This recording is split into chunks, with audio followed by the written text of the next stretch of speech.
Hi folks, welcome to Set Apart Homestead and the Prepared Homestead.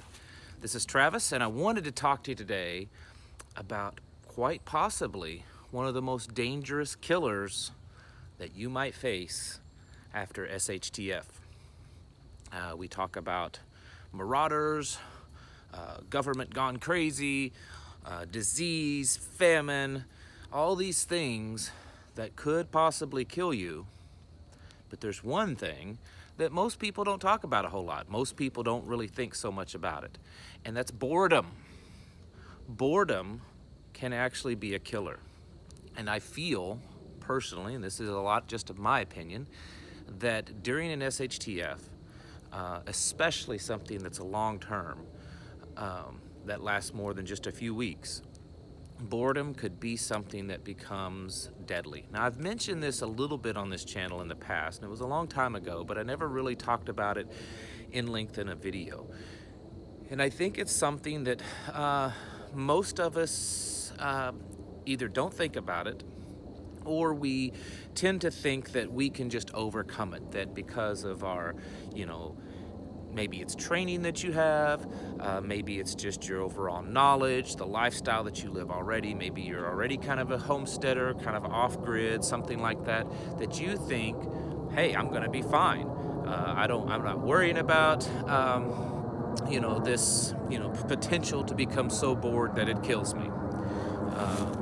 But most everyone watching this channel has never experienced, none of you have ever experienced a big SHTF, a big apocalyptic type of scenario that really changes the world that you live in.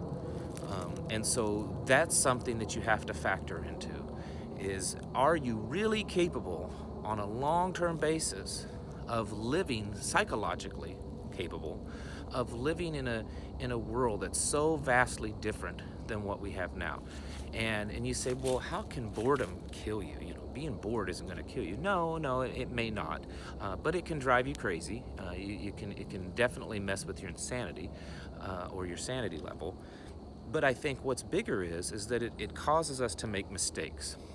It causes us to become either hyper paranoid, or it can cause you to become very depressed. It can cause you to lose hope and give up. It can cause you to make decisions, erratic decisions that could seriously endanger your life. And there may be some of you out there that live a fairly isolated life already. And so, yeah, you probably have an advantage over others. But the fact is that I doubt that very few, if any, that's watching this video are truly isolated to the point that they have no contact and they have nothing that stimulates them, to stimulate the brain. And see, today we have technology is a big one. It's a huge one. So we've got, obviously the internet that you're watching this from now. You may have a cell phone, smartphone. You may use that to watch other videos. You may use it to just get online and learn about things. You may connect through social media. You may play games on it, read, all these types of things. And of course, there's also TV, radio, all these things that provide stimulation and provide entertainment to us, and it keeps our mind busy. And you could go into the negative effects of those things, but the fact is that they do keep our mind busy. And depending on the scenario, you may not have those things, especially if it's a big one, an apocalyptic type of scenario. Those electronic entertainment devices may not work.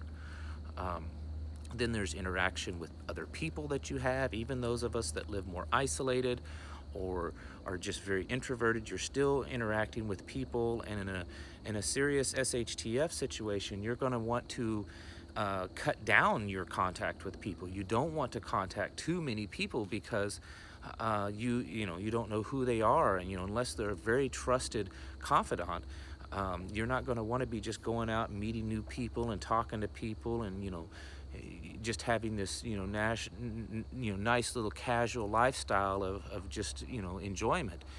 That's going to be dangerous for you. And so when you become too bored, you may give into that more often. You may be willing to make those contacts and have that, just camaraderie and connection with people, just to get away from the boredom. And then it could become dangerous, because if you don't know these people that well, they could become a threat. And then, of course, we're used to being able to just go where we want to go. Most everyone here probably has vehicles, and whether you live way out in the sticks or you live in the middle of the city, you're able to get in your vehicle and just, you want to run down to the store, you want to, go watch a movie somewhere, you want to go shopping, you want to go drive around, go fishing, whatever it is, you're able to do that with ease. And even if you don't have a vehicle, you probably are able to use public transportation, and those types of things are either not going to be available at all or be extremely limited. So you're going to be very much homebound. You're not going to have all the things that you're used to keep your mind occupied, and you're not going to have as much of the contact with the outside world. Now, I know what you're saying. Well, I'm going to be, busy, protecting, keeping my family safe, working on food and all that kind of stuff, and you will. And that will keep you going for a while. That will keep you going, making patrols, fortifying your position, getting your gardens really going, and food supply and foraging, and all the things that you need to get in gear going right after an SHTF. Those types of things are certainly going to keep your mind occupied.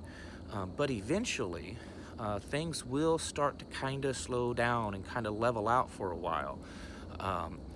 And that's when it can become dangerous. It's after that initial, and it could last 2 to 3 months potentially, of this initial panic, and everyone is constantly on guard, and they're this constant fear of something happening.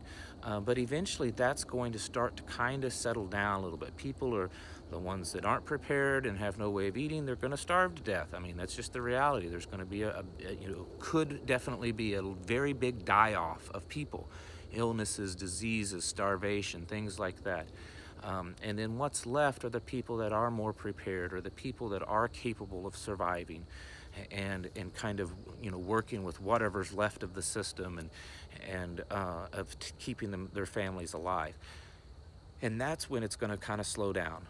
And at that point, you're going to start dealing with potential boredom. I mean, think about it.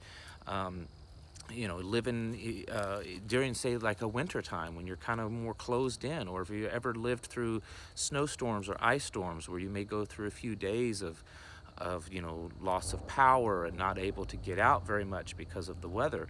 And think of how you get stir crazy, you get that cabin fever. And most people that, especially in areas that people live where there's more harsh winters, by the end of the winter, everyone's like, I got cabin fever, I can't wait for the spring to get out.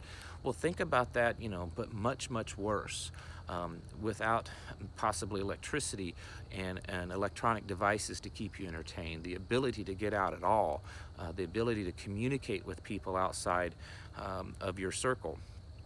Those kinds of things are going to become, could become very dangerous for your mind. And it could cause you to slip up. And that's where I talk about meaning that boredom could be deadly. So you have to prepare for this kind of thing. Especially if you have a family, you need to have things like board games and card games and books and coloring books and crayons and crafts and stuff on hand. For those of you that are homeschoolers, you probably already got that kind of stuff, and that's great. Add to it, and maybe have a couple of big tubs that's just set aside just for that. And you can pick a lot of these things up at garage sales and secondhand stores, and that's a good thing, so you're not talking a big investment money-wise. And then also just talking about it with your family, kind of letting them know that this, these are going to be the changes. If you've got kids and they're used to being on the computer or playing a video game, start talking to them about the possibility that someday you just may not have that anymore, and you've got to kind of cope with that. And some of us older ones aren't maybe as into that kind of stuff, but we have our own little vices. Maybe you like to watch certain TV shows, and you've got in the habit of that, and you take that away, and eventually it could start affecting you psychologically. So I do believe that boredom can be a very dangerous thing, in an SHTF, especially long term.